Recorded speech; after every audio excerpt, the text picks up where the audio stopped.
Do-it-yourself home improvement projects can lead to big savings.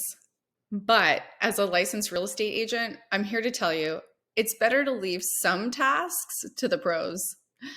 Here are three of the worst projects to tackle yourself. Number one, electrical work. The risk of fire from faulty wiring far outweighs any cost savings. And trust me, any mistakes are going to show up on the home inspection or issues when it comes to researching permits.